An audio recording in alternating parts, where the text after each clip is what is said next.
বনী ইসরায়েলের জামানায় তিনজন লোক সফরে বেরিয়েছে। বানোয়াট ঘটনা না, এটা বুখারীর ঘটনা। সফরে বেরিয়েছে, মরুভূমির মাঝখানে প্রতিমধ্যে প্রচন্ড তুফান আর বৃষ্টি থেকে বাঁচার জন্য এর একটা পাহাড়ের গুহার ভিতরে ঢুকেছে। হঠাৎ থান্ডার, বজ্রপাত, বিজলি, মুষলধারে বৃষ্টির পানিতে পিচ্ছিল হয়ে উপর থেকে বিশাল প্রকাণ্ড একটা পাথরের খণ্ড এসে গুহার মুখের মধ্যে আটকে গিয়েছে। যেই গুহার মুখ দিয়ে তারা ঢুকেছে, ওইখানে বিশাল একটা পাথর গড়িয়ে এসে উপর থেকে বলল, অন্ধকার, ভিতরে কোনো আলো নাই, কোনো জনমানব নাই, বাঁচানোর কেউ নাই, কিচ্ছু দেখা যায় না, ঘুটঘুটে অন্ধকার, বাইরে থেকে আলো আর অক্সিজেন যে আসবে ওই সুযোগটাও নাই। তিনজন বুঝে গেল আমাদের মৃত্যু এখানেই হবে, আমাদের কঙ্কাল গুলো শত শত বছর এখানে পড়ে থাকবে, কেউ উদ্ধারের জন্য আসবে না, ঠিক কিনা? বাঁচানোর কেউ নাই, অক্সিজেন যতটুকু আছে কিছুক্ষণ পরে এটাও শেষ হয়ে যাবে। তিনজনের একজন বলল, আমাদের বাঁচানোর কেউ নাই, একজন ছাড়া তিনি কে? আমাদের তিনজনের জীবনের এমন কোন নেক আমল আছে কিনা যেটা দিয়ে আল্লাহর কাছে দোয়া করা যায়? কার জীবনে কি নেক আমল আছে যেই নেক আমলটা দুনিয়ার কোন মানুষকে দেখানোর জন্য করা হয় নাই, শুধু করা হয়েছে কার জন্য? এরকম কোন নেক আমল থাকলে দোয়া করা শুরু করো, এছাড়া আমাদের বাঁচার কোনো উপায় নাই। একজন দোয়া করা শুরু করো। হাদিসে লম্বা একটা হাদিস, আমি সরল বঙ্গানুবাদ শোনাচ্ছি। একজন দোয়া করা শুরু করলো। একজন বলতে শুরু করলো, আল্লাহুম্মা কানা লি আবাওয়ান শাইখান কাবীরান, ও আল্লাহ, আমার বৃদ্ধা মা বাবা ছিল, আমি পেশায় ছিলাম রাখাল, প্রতিদিন রাখালগিরি করার পরে, ছাগলের দুধ দোহন করার পরে যখন বাসায় ফিরে আসতাম, সবার আগে আমি আমার আব্বা আম্মারে দুধ খাওয়াতাম। আব্বা আম্মাকে দুধ খাওয়ানোর পরে আমার সন্তানদের মুখে, আমার স্ত্রীদের মুখে আমি দুধ তুলে দিতাম। একদিন আবার আসতে দেরি হয়ে গেল, এসে দেখি আব্বা আম্মা ঘুমিয়ে গেছে। দুধের বাটি নিয়ে আমি আব্বা আম্মার মাথার সামনে দাঁড়িয়ে রইলাম। মনে মনে ভাবলাম, আব্বা আম্মা যখন ঘুম থেকে জাগবে, আব্বা আম্মারে আগে আমি দুধ খাওয়াবো, তারপরে ছেলে মেয়েরে খাওয়াবো, স্ত্রীদেরকে খাওয়াবো। দাঁড়িয়ে রইলাম, আমার ছেলে মেয়েরা এসে আমার কাছে বলল, আব্বা খাবার দাও, আমি দেই নাই। ক্ষুধার জ্বালায়, ক্ষুধার যন্ত্রণায় পাগল পড়া হয়ে আমার কলিজার টুকরা ছেলে মেয়েগুলো আমার পায়ের মধ্যে পড়ে কাঁদতে লাগলো, আব্বা একটু দুধ দাও, ক্ষুধা লেগেছে। ও আল্লাহ, আমি দেই নাই। ফজর পর্যন্ত দাঁড়িয়ে রইলাম। ফজরের সময় যখন আব্বা আম্মা ঘুম থেকে উঠলেন, সবার আগে আব্বা আম্মারে দুধ খাওয়ালাম, তারপরে ছেলে মেয়েদের মুখে তুলে দিলাম। ও আল্লাহ, ও আল্লাহ, ওই দিনে সারা রাতটা আমি দাঁড়িয়ে আব্বা আম্মার জন্য যে দাঁড়িয়েছিলাম, দুনিয়ার কাউরে দেখানোর জন্য নয়, শুধু তোমারে খুশি করার জন্য। ওই রাতের ইবাদতটা যদি তোমার কাছে পছন্দ হয়, ফাফরিজ আন্না মা নাহনু ফি, আজকে যেই বিপদে আমরা আছি, বিপদ থেকে তুমি বাঁচাও। বলার সাথে সাথে 1/3, 1/3 পাথরটা ডান দিকে সরে। সুবহানাল্লাহ পড়বেন না? এবার বাইরে থেকে আলো আসতে শুরু করেছে, অক্সিজেন ঢুকতে শুরু করেছে, তাদের মনের মধ্যে স্বস্তি ফিরে এসেছে। এবার দ্বিতীয় জন দোয়া শুরু করলো, আল্লাহ, আমার এক চাচাতো বোন ছিল, এত সুন্দরী, আমার জীবনে এত সুন্দরী নারী আমি দেখি না, এত সুন্দরী নারী। ওয়া কুনতু উহিব্বুহু বিআশাদ্দি মা ইউহিব্বুর রিজাল আন-নিসা, একজন পুরুষ একজন নারীকে যত ভালোবাসতে পারে, আমি ঠিক ততটা ভালোবাসতাম আমার এই সুন্দরী কাজিনকে, চাচাতো বোন। কিন্তু আমার মনের কথা আমার চাচাতো বোনরা আমি বোঝাতে পারি নাই। একদিন লজ্জা শরমের মাথা খেয়ে চাচাতো বোনরা আমি বললাম, করে আমি বড্ড ভালোবাসি, একান্তে আমি তোরে চাই। চাচাতো বোন বললো, এত এত স্বর্ণ মুদ্রা যেদিন জমাতে পারবো ওই দিন আমারে বাবা। এবার আমি স্বর্ণ মুদ্রা জমাতে লাগলাম, জমাতে বছর শেষে স্বর্ণ মুদ্রার থলে নিয়ে চাচাতো বোনের হাতে দিলাম। চাচাতো বোন আমার অপকর্মে রাজি হয়ে গেল। গোপন একটা রুমের ভেতরে আমরা ঢুকলাম, দুইজনেই জামা কাপড় খুলে নেকেড হলাম, সিনা করব, পাপ কাজ করব। একেবারে ফাইনাল ডেস্টিনেশন আমরা চলে গেলাম। পাপ কাজ যখন আমরা শুরু করব, ইন দা মিড টাইম আমার চাচাতো বোন আমার ডেকে বলে, ও আমার চাচাতো ভাই, ইত্তাকিল্লাহ, আল্লাহরে ভয় কর, আমার সতীত্ব নষ্ট করে দিস না। আল্লাহ ওই মুহূর্ত থেকে ফিরে আসা কোনো পুরুষের পক্ষে সম্ভব ছিল না। ইত্তাকিল্লাহ, এই বাক্যটা শুনে, তোমার আওয়াজ শুনে আমার কলিজার মধ্যে কাঁপুনি ছুটে গিয়েছে। তোমার নাম শুনে আমি আর ধৈর্য ধারণ করতে পারি নাই, চিৎকার মেরে জামা পেড়ে ওই ঘর থেকে বের হয়ে গেলাম। ও আল্লাহ, শুধুমাত্র কেবলমাত্র একমাত্র তোমার ভয়ে ওই দিন আমি আমার চাচাতো বোনের সাথে পাপ কাজে লিপ্ত হই নাই। আল্লাহ রে, ওই দিনের আমলটা যদি তোমার দরবারে কবুল হয়ে থাকে, আজকের বিপদের দিনে তুমি আমাদের বাঁচাও। বলা মাত্রই এই দোয়া আল্লাহর কাছে এত কবুল হয়েছে, কারণ আল্লাহর ভয় এটা পৃথিবীর সবচেয়ে বড় ইবাদত। চিল্লায় বলেন ঠিক কিনা? যাদের হৃদয়ে আছে আল্লাহর ভয়, তারা কবু পথ ভুলে যায় না। আল্লাহর প্রেম ছাড়া এই দুনিয়া কারো কাছে কোনো কিছু চায় না। ঠিক কিনা? আল্লাহর ভয় আল্লাহর কাছে সবচেয়ে বড় প্রিয় ইবাদত। আল্লাহর কাছে দোয়াটা এত পছন্দনীয় হয়েছে, মুহূর্তের মধ্যে 2/3 পাথরটা গুহার মুখ থেকে ডান দিকে সরে যায়। 2/3 পাথর এখন সরে গিয়েছে। এবার তারা বেরোতে চেষ্টা করে, দেখা যায় হাত বেরোয়, কারো পা বেরোয়, মাথা বেরোয়, কিন্তু পুরো বডিটা নিয়ে বেরোয়া যায়। বাকি আছে কয়জন? কথা কয়। এবার 3 নাম্বার লোক দোয়া করতে শুরু করেছে, আল্লাহ ইন্নী ইস্তাহজারতু উজারা ফাদাফা'তু থামানাহুম। আল্লাহ আমি অনেকগুলো শ্রমিক ভাড়া করেছিলাম, তাদেরকে দিয়ে কাজ করিয়ে তাদের ঘাম শুকিয়ে যাওয়ার আগে প্রত্যেকটা শ্রমিকের পারিশ্রমিক আমি দিয়ে দিয়েছি। সবগুলো শ্রমিক আমার কাছ থেকে পারিশ্রমিক বুঝে নিয়েছে, একজন ছাড়া। একজন না নিয়ে চলে গেছে। তার টাকা তারে আমি বুঝাই দিতে পারি নাই। তার রেখে যাওয়ার টাকা দিয়ে আমি একটা ছাগল কিনলাম। ওই ছাগল পালতে পালতে বাচ্চা দিল, আরো বাচ্চা দিল, দিতে দিতে বিশাল ছাগলের ডেইরি ফার্ম বানালাম। 1 যুগ পরে ওই শ্রমিক এসে বলে, এ আমার মালিক, 12 বছর আগে তোমার কাছে কাজ করেছিলাম, টাকা কিন্তু নেই নাই, টাকা দাও।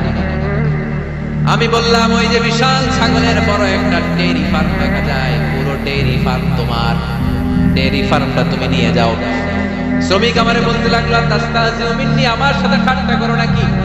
একদিনের পারিশ্রমিক দিয়ে ডেইরি ফার্ম হয় নাকি? যতটুকু টাকা তোমার কাছে আমি 12 বছর আগে পেতাম ততটুকু দিলেই চলবে। তারে আমি বুঝিয়ে বললাম, তোর টাকা দিয়ে ছাগল কিনেছি, ছাগলের ব্যবসা করে ডেইরি ফার্ম বানিয়েছি, একটার পর একটা ছাগল বাচ্চা দিতে দিতে আজকে হাজার হাজার ছাগলের এই ডেইরি ফার্ম, পুরো ডেইরি ফার্মটা আমি তোরে দিয়ে দিলাম। বলা মাত্র ওই শ্রমিকটা ডেইরি ফার্ম নিয়ে চলে গেল। মাবুদের এই কঠিন বিপদের দিন সে শুধু দাবি করেছিল তার পারিশ্রমিক, তার পারিশ্রমিকের টাকা তার হাতে দিলে সে খুশিতে পাকপাকু, কিন্তু তার বদলে পুরো ডেইরি ফার্মটা আমি তার হাতে তুলে দিয়েছি একমাত্র তোমার সন্তুষ্টির জন্য। ওই দিনের আমলটা যদি তোমার দরবারে একটুও ভালো লেগে থাকে রে মাওলা, আজকের কঠিন বিপদ থেকে বাঁচাও। বলতে দেরি মুহূর্তের মধ্যে বিশাল পাথর খণ্ডটা গুহার মুখ থেকে ডান দিকে সরে যায়। আল্লাহর শুকরিয়া করে 3 জন বের হয়ে যায়। সহিহ বুখারীর বর্ণনা। আপনার জীবনে এমন কোন নেক আমল যদি থাকে যেটা শুধু আল্লাহর দেখানোর জন্য করছেন, আমরা আমল করব অবশ্যই দেখানোর জন্য, তবে মানুষকে নয়। কারা দেখানোর জন্য? আমাদের সব দেখানো হবে একজনকে। চিল্লায় বলেন, তিনি কে? আপনার এমন কোন নেক আমল যদি থাকে যেটা আপনি আল্লাহরে খুশি করতে করছিলেন, ওইটার ওসিলা করে দোয়া করে দেখেন, ওই দোয়া কবুল করে নিবে কে? রাজি আছেন তো? আবার সাইয়েদনা আবু বকর, সহিহ বুখারীর বর্ণনা, বিশ্বনবীরে বললেন, ইয়া রাসূলুল্লাহ আল্লিমনি দুআআন আদউ বিহি ফি সালাতি। ও নবী, আপনি আমারে এমন একটা দোয়া শিক্ষা দেন যে এই দোয়াটা আমি নামাজের মধ্যে করব। বিশ্বনবী বললেন, তুমি নামাজের মধ্যে পড়ো, আল্লাহুম্মা ইন্নী যালামতু নাফসি যুলমান কাসীরা ওয়া লা ইয়াগফিরুয যুনুবা ইল্লা আনতা ফাগফিরলি মাগফিরাতাম মিন ইনদিকা ইন্নাকা আনতাল গফুরুর রহিম। সুবহানাল্লাহ। এটার আমরা বলি দোয়া মাসুরা, এটাও একটা ইস্তেগফার। যেখানেই ক্ষমা চাওয়ার কথা আছে ওইটাই ইস্তেগফার। বুঝতে পেরেছেন? আল্লাহুম্মা ইন্নী যালামতু নাফসি, ও আল্লাহ অনেক জুলুম করেছি, যুলমান কাসীরা, জুলুমের শেষ নাই। ওয়া লা ইয়াগফিরুয যুনুবা ইল্লা আনতা, আপনি ছাড়া এই জুলুম আর পাপ ক্ষমা করার কেউ নাই। ফাগফিরলি মাগফিরাতাম মিন ইনদিক, নিজ গুণে আমার গুনাহ ক্ষমা করে দেন। ওয়ালা ইয়াগফিরুয যুনুবা ইল্লা আনতা, আপনি ছাড়া গুনাহ ক্ষমা করার দ্বিতীয় কেউ নাই। আমাদের পাপ ক্ষমা করার আর কোন সত্তা আছে? চিল্লায় বলেন, আছে? আবার বিশ্বনবী বললেন, যত ইস্তেগফার আছে সব ইস্তেগফারের সেরা সর্বশ্রেষ্ঠ ইস্তেগফারের নাম সাইয়্যিদুল ইস্তেগফার। কি নাম? সহিহ বুখারীর বর্ণনা। শাদ্দাদ ইবনে আউস রাদিয়াল্লাহু তাআলা বর্ণনা করে বলেন, কেউ যদি দিনের বেলা একবার সাইয়্যিদুল ইস্তেগফার পড়ে, ওই দিন যদি লোকটার মৃত্যু হয়ে যায়, মুহূর্তের মধ্যে লোকটার জান্নাতি ঘোষণা দিয়ে দিবে কে? রাত্রি বেলা যদি কেউ সাইয়্যিদুল ইস্তেগফার একবার পড়ে, ওই রাতে ইন্তেকাল হলে তার জীবনের সব গুনাহ মাফ করে দিয়ে ওই লোকটারও জান্নাতি করে দিবে কে? দিনে যদি সাইয়্যিদুল ইস্তেগফার একবার পড়েন, ওই দিনে ইন্তেকাল করলে আপনি জান্নাতি। রাতে যদি সাইয়্যিদুল ইস্তেগফার কেউ পড়েন, ওই রাতে ইন্তেকাল বলে আপনি জান্নাতি, এটা সহিহ বুখারীর বর্ণনা। সব ইস্তেগফারের রাজা, শ্রেষ্ঠ ইস্তেগফার মুখস্থ আছে না? কার কার মুখস্থ আছে? সাইয়্যিদুল ইস্তেগফার মুখস্থ আছে কার? মাশাআল্লাহ তাবারাকাল্লাহ। এটা আপনাদের বাড়ির কাজ দিলাম। যাদের মুখস্থ নাই তারা গুগলে সার্চ করবেন সাইয়্যিদুল ইস্তেগফার, লেখা মাত্রই পেয়ে যাবেন। বইতে আছে, বিভিন্ন ইসলামিক দোয়ার বইতে আছে, গুগলে ইউটিউবে সার্চ দিলে পেয়ে যাবেন। এই সাইয়্যিদুল ইস্তেগফার প্রতিটা মুমিনের অন্তরে থাকার দরকার আছে না নাই? আল্লাহুম্মা আনতা রাব্বি লা ইলাহা ইল্লা আনতা খালাকতানি ওয়া আনা আবদুক ওয়া আনা আলা আহদিকা ওয়া ওয়া'দিকা মাস্তাতা'তু আউযু বিকা মিন শাররি মা সানা'তু আবুউ লাকা বিনি'মাতিকা আলাইয়া ওয়া আবুউ লাকা বিযামবি ফাগফির লি ফাইন্নাহু লা ইয়াগফিরুয যুনুবা ইল্লা আনতা। সুবহানাল্লাহ পড়ে। এটার নাম সাইয়্যিদুল ইস্তেগফার। এটার নাম কি? কত হাবিজাবি দোয়া আছে বানায় বানায় পড়ে, তার শেষ নেই। বিশ্বনবী যে দোয়াগুলো শিখাইয়া দিলেন, এগুলো পড়তে সালাত শেষে 1 ঘন্টা সময় লাগবে আপনার। 1 ঘন্টার আগে মুসল্লা থেকে ওঠার কোনো সুযোগ নাই। চিল্লায় বলেন ঠিক কিনা? বিশ্বনবী সালাম ফিরিয়ে আওয়াজ করে পড়তেন আল্লাহু আকবার, 3 বার পড়তেন আস্তাগফিরুল্লাহ, 33 বার সুবহানাল্লাহ, 33 বার আলহামদুলিল্লাহ, 33 বার আল্লাহু আকবার। এরপরে পড়তেন লা ইলাহা ইল্লাল্লাহ ওয়াহদাহু লা শারীকা লাহ লাহুল মুলকু ওয়া লাহুল হামদু ওয়া হুয়া আলা কুল্লি শাইইন কাদির। সুবহানাল্লাহ। একবার আয়াতুল কুরসি পড়তেন। মান ক্বারা আয়াতুল কুরসি দুবুরা কুল্লি সালাতিন মাকতুবাতিন লাম ইয়ামনা'হু মিন দুখুলিল জান্নাতি ইল্লাল মাউত। আয়াতুল কুরসি মুখস্থ না সবার? প্রত্যেক ফরজ সালাতের পরে কেউ যদি একবার আয়াতুল কুরসি পড়ে, তার জান্নাতে ঢোকার ক্ষেত্রে আর কোনো বাধা নাই, একটা জিনিস ছাড়া, সেটা হলো মরণ, মৃত্যু। লোকটা মরে না তাই জান্নাতে যায় না, মরলেই জান্নাতে যায়। আয়াতুল কুরসি পড়বেন তো? সালাত শেষে বিষ্ণু বলতেন আল্লাহুম্মা ইন্না নাসআলুকাল হুদা ওয়াত তুকা ওয়াল আফাফা ওয়াল গিনা আল্লাহুম্মা আ'ইন্না আলা যিকরিকা ওয়া শুকরিকা ওয়া হুসনি ইবাদাতিক আল্লাহুম্মা লা মানি'a লিমা আ'তাইতা ওয়া লা মু'তিয়া লিমা মানা'তা ওয়া লা ইয়ানফা'ু যাল জাদ্দি মিনকাল জাdd আল্লাহুম্মা হাব্বিব ইলাইনাল ঈমান ওয়া যায়্যিনহু ফি কুলুবিনা وكره إلينا الكفر والفسوق والعصيان وجعلنا من الراشدين। সুবহান আল্লাহ। অভাব নাই, সহি দোয়ার অভাব নাই। এগুলো থইয়া বানায় বানায় আন্দাজে দোয়া কালাম করা। এজন্য মাসনুন যে দোয়াগুলো আছে এগুলো পড়বেন তো? সাইয়্যিদুল ইস্তেগফার মুখস্থ করবেন? কথা দিছেন তো? কথা দিছেন? কারা কারা মুখস্থ করবেন হাত তুলে আমার আল্লাহর দেখা। রাজি আছো মুসলমান? আল্লাহ সবাইকে কবুল করুন। আমরা পড়ি আমিন। আবার আল্লাহ বললেন ওয়াল মুস্তাগফিরিনা বিল আসহার,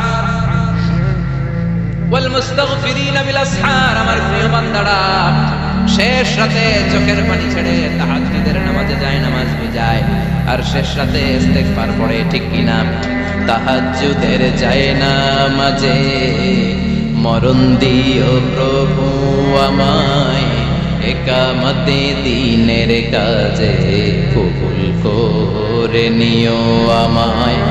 তাহাজ্জুদের যায় নামাজে মরণ দিও প্রভু আমায়, একামতে দিনের কাজে কবুল করে নিও আমায়। সুবহানাল্লাহ। যেই নবীর কোনো পাপ নাই, যেই নবীর কোনো অন্যায় হয় নাই, গুনাহ হয় না, ওই নবীকে আল্লাহ ইস্তেগফার করার অর্ডার করেছেন। রব্বুল আলামিন বলেন ফাসাব্বিহ বিহামদি রাব্বিকা ওয়াস্তাগফিরহু ইন্নাহু কানা তাওয়াবা। ফাসাব্বিহ, নবী তাসবিহ পড়েন, বিহামদি রাব্বিকা, রবের নামে, রবের প্রশংসার তাসবিহ পড়েন, ওয়াস্তাগফিরহু, তার কাছে ক্ষমা চান, ইস্তেগফার পড়েন। ওয়াস্তাগফিরহু, ফাসাব্বিহ বিহামদি রাব্বিকা ওয়াস্তাগফিরহু। ও নবী আপনি ইস্তেগফার করেন। যে নবীর কোনো গুনাহ নেই, ওই নবীকে যদি আল্লাহ ইস্তেগফার করার অর্ডার করতে পারেন, আমাদের ইস্তেগফার করার দরকার আছে না? নাই? প্রতিদিন কম করে 100 বার ইস্তেগফার করব। কয়বার? চিল্লায় বলেন কয়বার? আওয়াজ করে সবাই আবার পড়েন আস্তাগফিরুল্লাহ, আর জোরে পড়েন আস্তাগফিরুল্লাহ। এজন্য পাপ হোক, অন্যায় হোক, শয়তানের ওয়াসওয়াসায় পড়ে নামাজ ছেড়ে দিয়েছি, মিথ্যা কথা বলেছি, আব্বা আম্মার সাথে বেয়াদবি করেছি, জুলুম করেছি, মুহূর্তে চোখের পানি ছেড়ে 2 রাকাত নামাজ পড়ে তওবা করে ইস্তেগফার করে ক্ষমা চাইবো কার কাছে? চিল্লায় বলেন কার কাছে? এগুলো হচ্ছে মুমিনের হাতিয়ার। এই তাওবা, এই ইস্তেগফার, this is the weapon of believers. এগুলো বিশ্বাসীদের হাতিয়ার। তলোয়ার, ড্রোন হামলা, মিসাইল, AK-47 এগুলো আমাদের হাতিয়ার নয়। আমাদের আসল হাতিয়ার হচ্ছে তওবা, আমাদের আসল হাতিয়ার হচ্ছে ইস্তিগফার, আমাদের আসল ওয়েপন হচ্ছে জিকির। চিল্লায় বলেন ঠিক কিনা? আর জিকিরটা হতে হবে একজনের নামে। চিল্লায় বলেন তিনি কে? ওয়াজকুর রাব্বাকা ফি নাফসিকা তাদাররুআন ওয়া খীফা ওয়া দুনাল জাহরি বিল কওলি বিল গুদুওয়ি ওয়াল আসাল ওয়া লা তাকুন মিনাল গাফিলিন।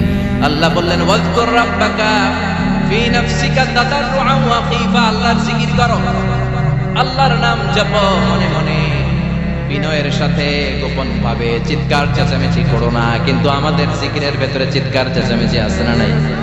আমরা মাহফিলের মধ্যে মাঝে মাঝে লা ইলাহা ইল্লাল্লাহ জিকির করাই না আওয়াজ করে, এটা হচ্ছে তালিম, তালিমের জন্য জায়েজ আছে। কিন্তু শ্রেষ্ঠ জিকির হচ্ছে একা একা জিকির করা। আল্লাহ বললেন তাদাররুআন ওয়া খীফা, কোরআনের আয়াত, তাদাররুআন ওয়া খীফা, with feel of humility and humbleness, বিনয়ের সাথে জিকির করো। খীফা, গোপনে গোপনে, দুনাল জাহরি বিল কওল, চিৎকার না করে। কিন্তু চিৎকার করে লাফিয়ে লাফিয়ে জিকির করা দেশে আছে না নাই? কথা বলেন। ইন্নাল্লাহা জামিল ওয়া ইউহিব্বুল জামাল, আল্লাহ নিজে সুন্দর আর সব সুন্দরকে আল্লাহ পছন্দ করে। দেখবেন এদেশে কিছু জিকির আছে ওটার মধ্যে আল্লাহর নাম বোঝা যায় না, আছে না নাই? হুই হাই করে লাফালাফি করে, হুই হুই হুই হুই যে করে, এই হুই হুই এর মধ্যে আল্লাহর নাম আছে? কথা কথা, যেই শব্দে আল্লাহর নাম নাই ওটা দিয়ে জিকির করা যাবে? কত ধরনের ভয়ঙ্কর জিকির। আবার জিকিরও করে বাঁশের উপর লাফায়। যিনি জিকির পরিচালনা করে তার কাঁধের উপর যে চেপে বসে আছে না নাই? এটা কি জিকিরের সৌন্দর্য? কথা বলেন। আমরা জিকির করবো ওই পন্থায় যে পন্থায় বিশ্বনবী করেছেন, সাহাবারা করেছেন। বিশ্বনবী জিকির করতেছেন, সাহাবারা জিকির করতে করতে বিশ্বনবীর কান্দে উঠছে, আছে না হাদিসে? সাহাবারা জিকির করতে করতে খেজুর গাছের চূড়ায় উঠেছে। কথা বলেন। জিকিরের মধ্যে সৌন্দর্য আছে না নাই? এজন্য জিকিরের সৌন্দর্যগুলো অবলম্বন করে যেন আমরা আল্লাহরে ডাকতে পারি। চিল্লায় বলেন ঠিক কিনা? এজন্য রাব্বুল আলামিন বলেন ফাযকুরুনি আযকুরকুম ওয়াশকুরুলি ওয়ালা তাকফুরুন, বেশি বেশি আমার জিকির করো তাইলে আমিও তোমাদের জিকির করব। আমরা আল্লাহরে ডাকলে আল্লাহ নাকি আমগরে ডাকে? ভালো লাগে? আল্লাহ বললেন ফাইন যাকারানি ফি নাফসি যাকারতুহু ফি নাফসি, আমার বান্দা যদি একা একা আমার জিকির করে আমি আমার বান্দার একা একা জিকির করি। আমার বান্দা যদি মহাসম্মেলনে মহাসমাবেশে সবাই নিয়ে আমারে ডাকে, আমি এর চাইতে শ্রেষ্ঠ একটা মহাসম্মেলন ফেরেশতাদেরকে নিয়ে করে আমার বান্দার জিকির করি। ওয়া ইন তাকাররাবা ইলাইয়া শিবরান তাকাররাবতু ইলাইহি যিরাআন, আমার কোন বান্দা আমার দিকে যদি এক বিঘত এগিয়ে আসতে চায় আমি আমার বান্দার দিকে এক হাত এগিয়ে যেতে চাই।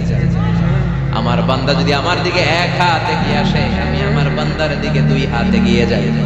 ওয়া ইন আতানি ইয়ামশি আতাইতুহু হারওয়ালা, আমার বান্দা যদি আমার দিকে হেঁটে হেঁটে আসতে চায় আমি আমার বান্দার কাছে দৌড়ে দৌড়ে যাই। কি আল্লাহ আমরা পাইছি, ডাকতে দেওয়া মাত্রই, ডাকা মাত্রই তিনি সাড়া দেয়। চিল্লায় বলেন ঠিক কিনা? এজন্য সব সময় আল্লাহর জিকির দিয়ে হৃদয়টারে সিক্ত রাখার দরকার আছে না নাই?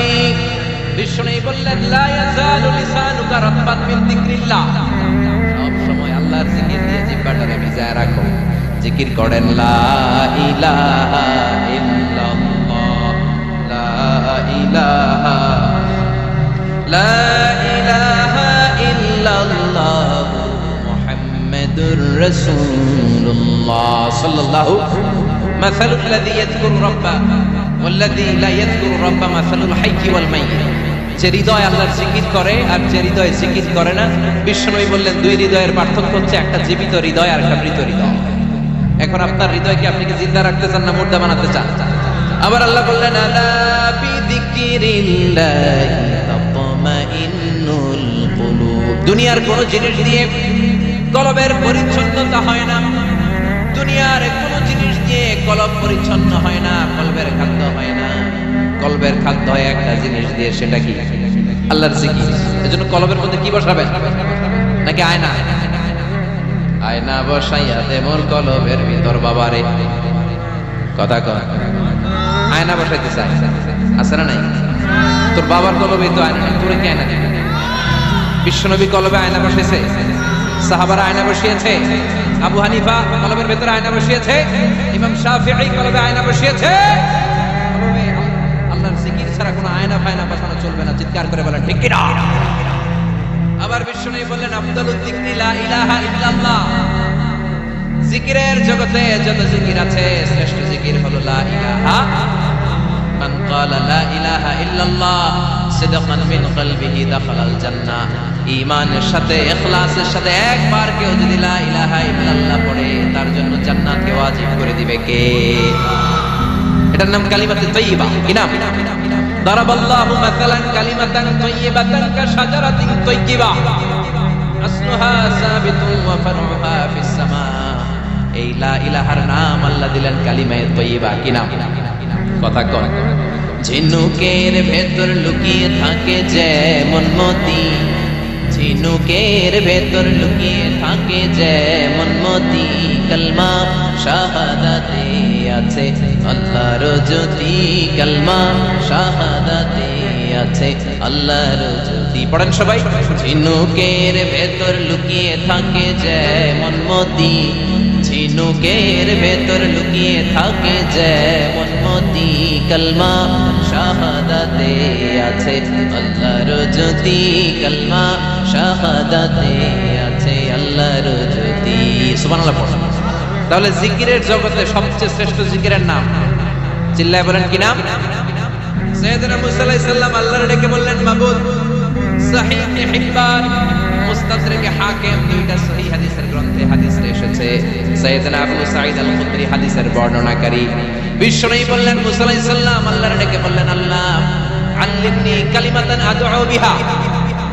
ও আল্লাহ এমন একটা স্পেশাল জিকির আপনি আমারে শিক্ষা দেন, এই জিকির দিয়ে আমি আপনারে ডাকবো। এই জিকিরটা জানবে শুধু আমি, আর জানবেন আপনি, দুনিয়ার কেউ জানবে না। এমন একটা জিকির শিখান যে জিকিরটা কেউ জানে না, জানবে শুধু আমি আর জানবেন আপনি। কথা শুনতেছেন? প্রশ্ন করছে কে? হ্যাঁ, আল্লাহ প্রশ্ন করছে। প্রশ্ন করেছে কে? মুসা আলাইহিস সালাম। করেছে কার কাছে? শ্রেষ্ঠ একটা জিকির শিখায় দেন যেটা শুধু আমি করব আর কেউ করতে পারবে না। আল্লাহ বললেন মুসা পড়ো লা ইলাহা। মুসা আলাইহিস সালাম বললেন আল্লাহ জিজ্ঞেস করলাম কি আর কইলেন কি? লা ইলাহা ইল্লাল্লাহ এটা তো জাতীয় জিকির। কথা কর, এটা তো ইন্টারন্যাশনাল জিকির, এটা তো সবাই পারে। আমি তো চাইছি এমন একটা এক্সক্লুসিভ যেটা আপনি আর আমি ছাড়া কেউ জানে না, শুধু জানবেন আপনি আর আমি। আল্লাহ বললেন মুসা এর চাইতে শ্রেষ্ঠ জিকির আমার কাছে নাই।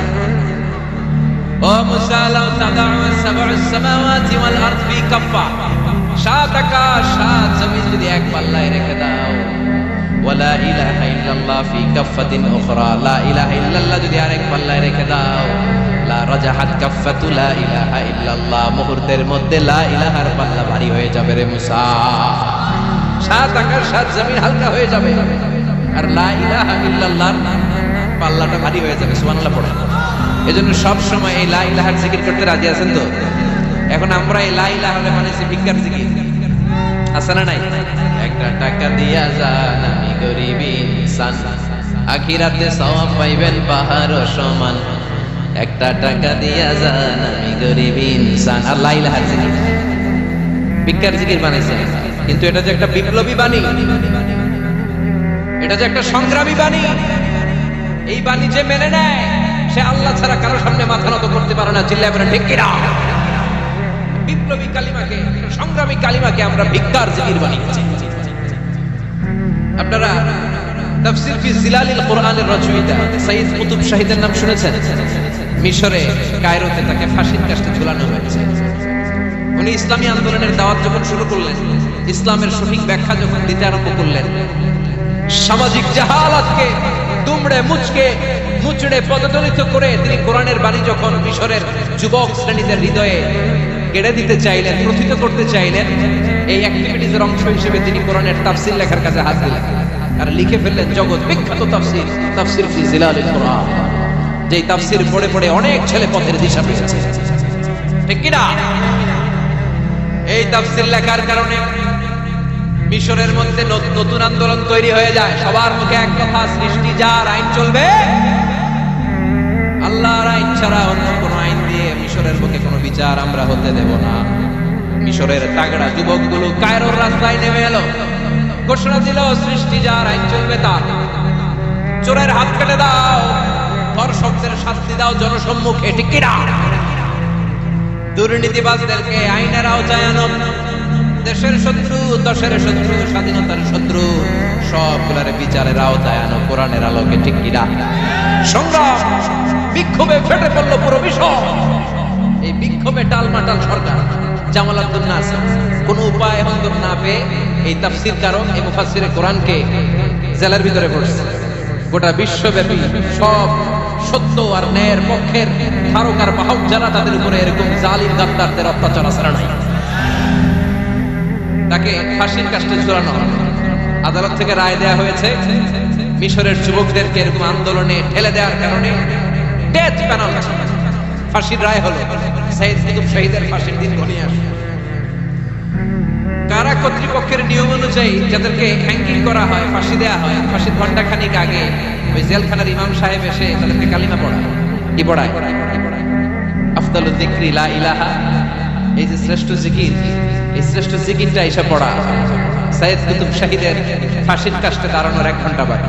কয় ঘন্টা? In the meantime jail কোডের নিয়ম অনুযায়ী জেলখানার ইমাম সাহেব চলে এসে বললেন, সাইয়েদ কুতুব শহীদ, আমি আপনার কালিমা পড়াতে এসেছি, পড়েন লা ইলাহা ইল্লাল্লাহ। সাইয়েদ কুতুব শহীদ বললেন, তুই আমার কালিমা শিখাইস না, তোর কাছ থেকে আমার কালিমা শিখতে হবে না। এই কালেমা আমি খুব ভালো করে জানি, যে এই কালিমার তালিম দেওয়ার জন্য সরকার তোরে বেতন দিয়ে রাখে, ওই কালিমার ব্যাখ্যা করার কারণে আজকে আমার ফাঁসির মঞ্চে দাঁড়ানো লাগতেছে। চিল্লা এখন, ঠিক কিনা?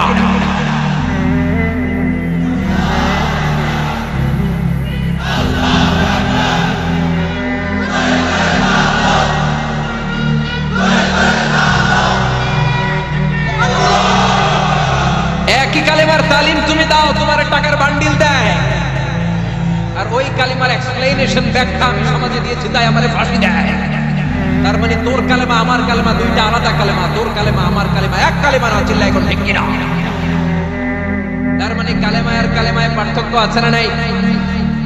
ইমানে ইমানে পার্থক্য আছে না নাই? আলহামদুলিল্লাহ। আরেকটা হচ্ছে লা ইলাহা ইল্লাল্লাহ, আরেকটা হচ্ছে আল্লাহু আকবার। এই চারটার যে শ্রেষ্ঠ জিকির আর নাই।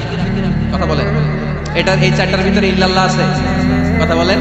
এজন্য জিকিরকে আমরা খণ্ডিত করব, ঠিক যেমন যেমন সহি সুন্নাহ এসেছে তেমন তেমন জিকির করলে আপনার কলিজাটারে ঠান্ডা করে দিবে কে? ইল্লাল্লাহর ব্যাখ্যা থাকে। অনেকে ব্যাখ্যা করে যে এটার মধ্যে লা ইলাহা আছে, নাকি গোপন রাখা হয়েছে, আমরা ইল্লাল্লাহ বলি না, এটার দরকার নেই।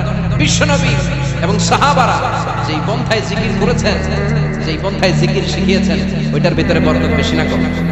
কথা বলেন, বেশি না কম? এজন্য বিশ্বনবী বললেন, আল্লাহর কাছে প্রিয় কথা চারটা। একটা হলো সুবহানাল্লাহ, দ্বিতীয়টা হলো আলহামদুলিল্লাহ, তৃতীয়টা হলো লা ইলাহা ইল্লাল্লাহ, চতুর্থটা হলো আল্লাহু আকবার। সুবহানাল্লাহ, আমার সাথে সাথে আওয়াজ করে পড়েন সুবহানাল্লাহ, আলহামদুলিল্লাহ, লা ইলাহা ইল্লাল্লাহ, আল্লাহু আকবার, সুবহানাল্লাহ, আলহামদুলিল্লাহ, লা ইলাহা ইল্লাল্লাহ।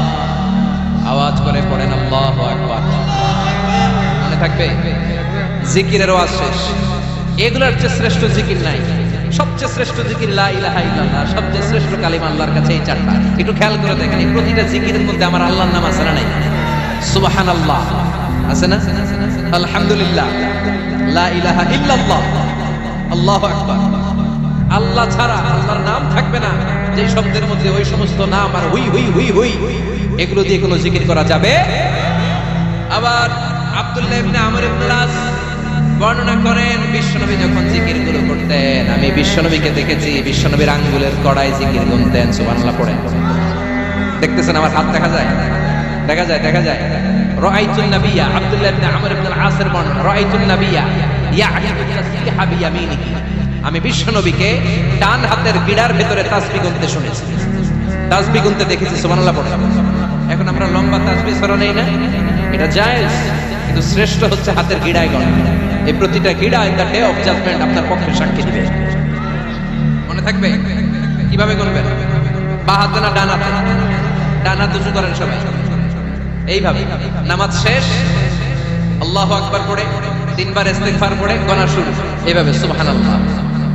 ঠিক আছে? এরপর আলহামদুলিল্লাহ, এরপর আল্লাহু আকবার। সবাই রাজি তো? সবাই রাজি? আল্লাহ তুমি কবুল করো। আরো জোরে পড়েন আমিন। তাহলে আমরা তাওবার পদ্ধতি জানলাম, কেন আমরা ইস্তিগফার করব জানলাম, এরপরে জিকিরের খুঁটিনাটি জানলাম, এবার কেমন করে আল্লাহর কাছে দোয়া করবো এটাও জানার দরকার আছে না?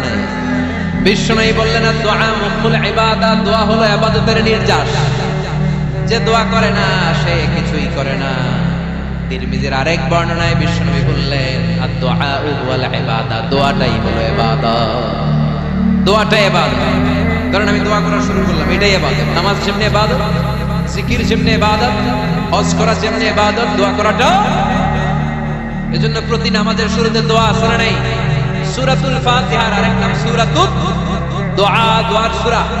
আমরা প্রত্যেকবার সূরা ফাতিহা যখন পড়ি আমরা পড়ি ইহদিনাস সিরাতাল মুস্তাকিম। সবাই পড়েন ইহদিনাস সিরাতাল মুস্তাকিম। ও আল্লাহ, আপনি আমাদেরকে সরল সঠিক পথ দেখান। পড়েন আমিন। ও আল্লাহ, show us the right path, show us the correct path, show us the middle path. আল্লাহ, মধ্যম পন্থা দেখান, মাঝামাঝি রাস্তাটা দেখান, সিরাতুল মুস্তাকিম দেখান। আমাদেরকে রাস্তা দেখায় কে? কথা বলেন না। আমরা যদি পথ ভুলে যাই, পথ দেখায় দেয় কে?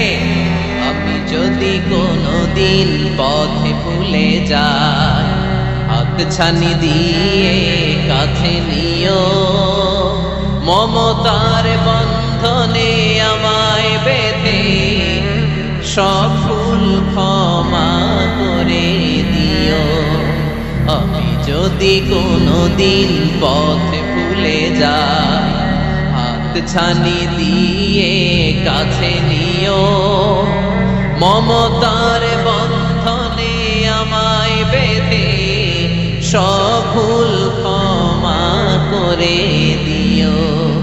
আমি যদি কোনদিন পথে ভুলে যাই, পড়েন, হাত ছানি দিয়ে কাছে নিও, মমতার বন্ধনে আমায় ডেকে সব ভুল ক্ষমা করে দিও। চিল্লায় পড়েন আমিন। আরো জোরে আমিন। এজন্য বিশ্বনবী বললেন যে দোয়া বাদ দিল তার সব বাদ। কারণ দোয়া দিয়ে নামাজ শুরু, দোয়া দিয়ে সব শুরু, দোয়াটাই হলো ইবাদত। চিল্লায় বলেন ঠিক কিনা? আর দোয়া সিলাহুল মুমিন, দোয়া হচ্ছে মুমিনের উইপন, অস্ত্র, মুমিনের বড় অস্ত্র। যেখানে সবকিছুর দৌরাত্ম্য শেষ, ওইখানে দোয়ার দৌরাত্ম্য শুরু। যেখানে সবকিছুর কারিশমা শেষ, ওখান থেকে দোয়ার কারিশমা শুরু। এরকম অনেক ক্যান্সারের মতো দুরারোগ্য ব্যাধিতে আক্রান্ত, ডক্টর ফাইনালাইজ করে দিয়েছে বাঁচবে না, 2 মাস বাঁচবে। কয় মাস? কথা বলে। মাত্র 2 মাস সে বাঁচবে। তারপরে দেখা গেছে লোকটা 7 বছর বেঁচেছে। আছে না নাই? দোয়া, the power of dua. Everything is rewritten, but by supplication it's rewritten. সবকিছু আগে লেখা থাকে। মহাবিশ্ব সৃষ্টি 50,000 বছর আগে আমাদের ভাগ্যে কি ঘটবে সব লিখে রেখেছে কে? সব অপরিবর্তনীয়। কিন্তু এই তাকদীরেরও কিছু জিনিস আল্লাহ চেঞ্জ করে দেয় দোয়ার বরকতে। এজন্য দোয়া করার দরকার আছে না নাই? মায়ের কাছে দোয়া চাই, মায়ের দোয়া আল্লাহ ফেরায় না। মুসলিম ব্যক্তির দোয়া আল্লাহ ফেরায় না, মুসাফিরের দোয়া আল্লাহ ফেরায় না। যিনি রোজা রেখে দোয়া করেছেন তার দোয়া আল্লাহ ফেরায় না। এজন্য বেশি বেশি আল্লাহর কাছে দোয়া করতে রাজি আছেন তো? কিন্তু দোয়াটা হইতে হবে সিনসিয়ার, একনিষ্ঠ দোয়া। অনেকে দেখবেন দোয়াও করে দিকেও তাকায় আছে, জুমার নামাজে প্রায় বিশাল দোয়াও আছে না নাই? আবার দোয়াও করে মোবাইল টিপে, কথা কন। আবার আমরা আলোচনা শেষে দোয়াও করি, খোলা পাইন সেলফিও তোলে, আছে না নাই? সিনসিয়ারিটি নাই।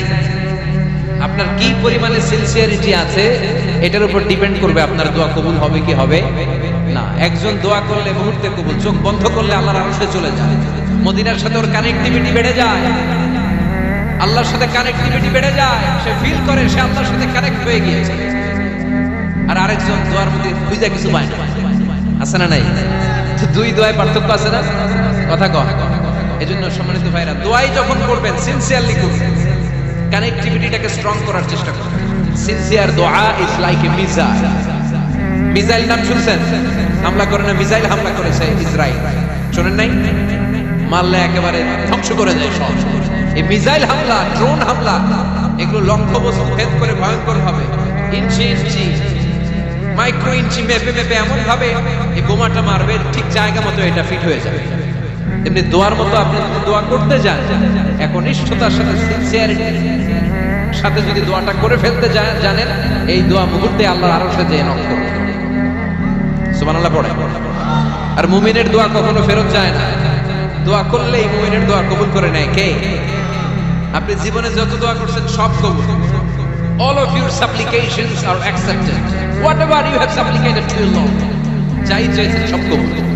অনেকে বলে হুজুর এটা একটা কথা কইলেন, সব দোয়া বুঝি কবুল? কত দোয়া করলাম, জীবনে কত কিছু চাইছি, কই কিছু তো দেয় না। এরকম আছে না নাই? অনেকে বলে হুজুর কত চাইলাম আল্লাহ আমারে দিল না। 5টা আল্লাহ মেয়ে দিয়েছে। একটা ছেলের জন্য কাবা ঘর ধরে দোয়া করে আসছি, হাজরে আসওয়াদ ধরে দোয়া করে আসছি, মুলতাজামে দোয়া করে আসছি, আরাফাতের ময়দানে দোয়া করছি, কই আল্লাহ দিল না। আর আপনি ওয়াজে কোন যত দোয়া করছেন সব কবুল করে নিছে কে? কন্ট্রাডিক্ট হয়ে গেল না? আমি বললাম সব দোয়া কবুল, আর আপনারা কইতেছেন কই কত কিছু তো পাই নাই।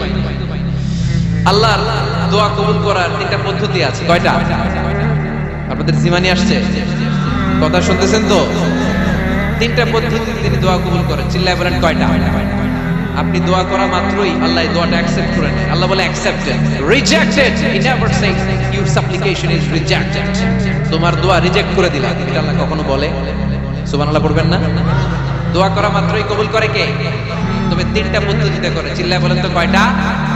যখনই যা চাইবেন আল্লাহ বলে দেব দেব দেব দেব না, কখনো বলে না। 3 পদ্ধতিতে কবুল হয়। পদ্ধতি নাম্বার 1, কোন বিষয় আল্লাহর কাছে চাইলেন, দোয়া করলেন, আল্লাহ বলে দেব দেব বলেই তিনি দিয়ে দেয়, ফলে আপনি পেয়ে যান, আপনি খুশি। সুবহানাল্লাহ পড়েন।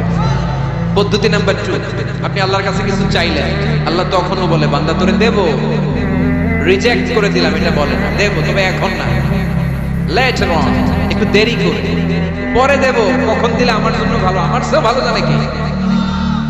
তাহলে মাঝে মাঝে সাথে সাথে দেয়, মাঝে মাঝে দেরি করে দেয়।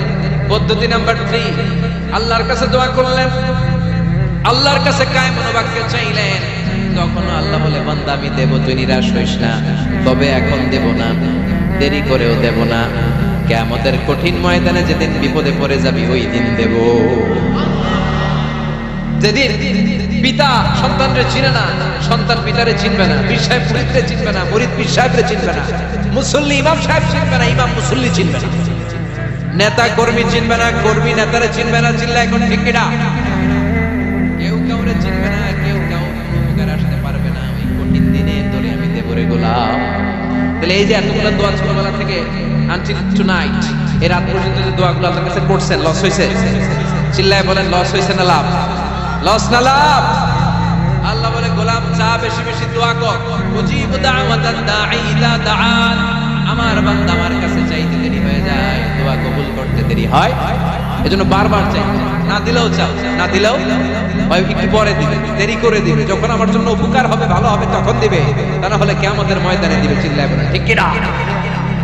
বেশি বেশি দোয়া করুন, সবার জন্য করবেন, নিজের জন্য করবেন, ফ্যামিলি মেম্বারসদের জন্য করবেন, শুভাকাঙ্ক্ষীদের জন্য করবেন, শত্রুদের জন্য বেশি করবেন, হেটার্স যারা আছে ওদের জন্য বেশি দোয়া।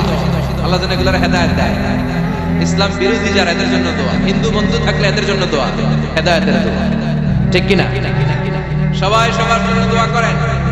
অনেকে কয় হুজুর আমি আরেকজনের জন্য করবো কেন, হ্যাটটা হ্যাঁ করবো, আমার দোয়া আমি করবো, আছে না? না, আপনি তার জন্য করবেন। আপনি যদি আপনার ভাইয়ের জন্য দোয়া করেন, ফেরেশতারা বলে ওয়ালাকা বিমিসলিন, মানে আল্লাহ সে তার ভাইয়ের জন্য যে দোয়া করলো এই দোয়াটা আগে তার জন্য তুমি কবুল করে নাও।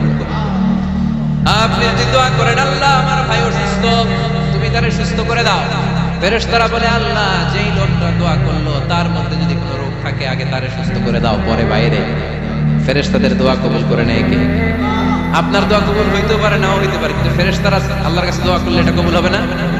আপনি যদি দোয়া করেন আল্লাহ আমার ভাইয়ের আর্থিক অবস্থা খুব খারাপ, তারে ধনী বানিয়ে দাও, ফেরেশতারা বলে ওয়ালাকা বিমিসলিন, ও আল্লাহ এই দোয়াকারী তার ভাইয়ের জন্য যে দোয়াটা করেছে আগে তার জন্য দোয়াটা কবুল করে নাও। সুবহানাল্লাহ পড়ো। এজন্য বেশি বেশি দোয়া করতে রাজি আছেন?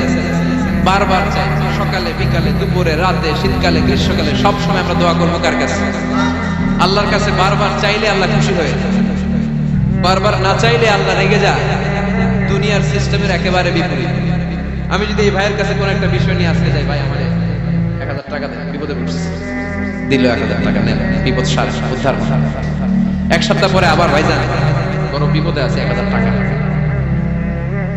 তারপরে উনি লজ্জা করে দিবে, আসছে যখন দেই।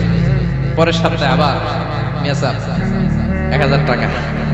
ওই দিন বলবে ভাই 1000 নাই, 500 নিয়ে আসেন। কথা কথা কথা। এর পরের মাসে যদি বলি ভাই বিপদে পড়ছি, দিবে নাকি? লাঠির বাড়ি আছে না নাই? প্রতি সপ্তাহে সপ্তাহে তোমার বিপদ। কথা কর। তার মানে এই দুনিয়ার সিস্টেম হচ্ছে একটা বিষয় নিয়ে বারবার কারোর কাছে যাওয়া যায় না, চাওয়া যায় না, শরম লাগে। কথা কথা কথা। কিন্তু আল্লাহর সিস্টেমটা একেবারে উল্টো। আল্লাহর কাছে বারবার না চাইলে তিনি রেগে যায়। তিরমিজির বর্ণনা, ইন্নাহু মান লাম ইয়াসআলিল্লাহ ইয়াগদাব আলাইহি, যে ব্যক্তি কোনো বিষয় নিয়ে বারবার আল্লাহর বিরক্ত করে না, তার উপর আল্লাহ রেগে যায়। আর বারবার চাইতে যে লোকটা আল্লাহর বিরক্ত করতে চায়, তার উপর আল্লাহ খুশি হয়ে যায়। এজন্য চাবেন আল্লাহর কাছে আজকে থেকে, যাবেন। দোয়া করলে যে কবুল হয়, বিশ্বাস হয় মুসলমান। নেক আমলের ওসিলা দিয়ে দোয়া কবুল হয়। আপনার জীবনে যদি কোনো নেক আমল থেকে থাকে, যে নেক আমলগুলো আপনি আল্লাহর সন্তুষ্টির জন্য করেছেন, আমি আজকের মাহফিল আল্লাহর নামে একটা কসম কেটে বলে যাই, ওয়াল্লাহি আল্লাহর কসম করে আমি আপনাদের বলছি, আপনার জীবনের এমন কোনো নেক আমল যদি থাকে, যে আমলটা শুধুমাত্র কেবলমাত্র আপনি আল্লাহকে খুশি করার জন্য করেছিলেন, ওই নেক আমলের ওসিলা দিয়ে দোয়া করতে দেরি হবে, দোয়া কবুল হতে দেরি হবে। বিশ্বাস হয়? সন্দেহ লাগছে না? বিশ্বাস হয় সবার? নেক আমলের ওসিলা, ওই নেক আমলটা শুধুই হয়েছে কার জন্য? চোখের পানি ছাড়ছিলেন এক রাতে আল্লাহর ভয়ে, কাউরে দেখানোর জন্য না। ওই নেক আমল। রাত্রিবেলা হেঁটে যাচ্ছিলেন মসজিদের পাশ দিয়ে, দেখলেন দান বাক্স লেখা, কেউ নাই। কচকচে 500 টাকার নোট বের করে ঢুকাই দিয়েছিলেন। এটা হচ্ছে শুধু আল্লাহরে দেখানোর জন্য নেক আমল, ঠিক কিনা?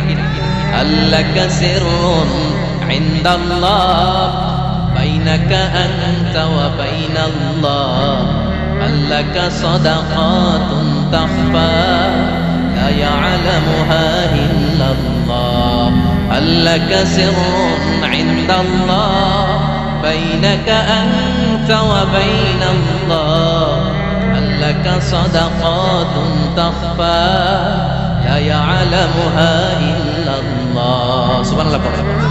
আল্লাকা সিররুন ইনদাল্লাহ, তোমার আর তোমার রবের মাঝে গোপন কিছু আছে কি, যেটা আল্লাহ ছাড়া কেউ জানে না? তোমার কি কোনো গোপন দান আছে কি, যেটা আল্লাহ ছাড়া কেউ দেখেনি? সুবহানাল্লাহ পড়ো। এমন কোন আমল, যে আমলটা আপনি করেছিলেন শুধু আল্লাহর খুশির জন্য, ওই আমলের ওসিলা দিয়ে দোয়া করলে কবুল করবে কে?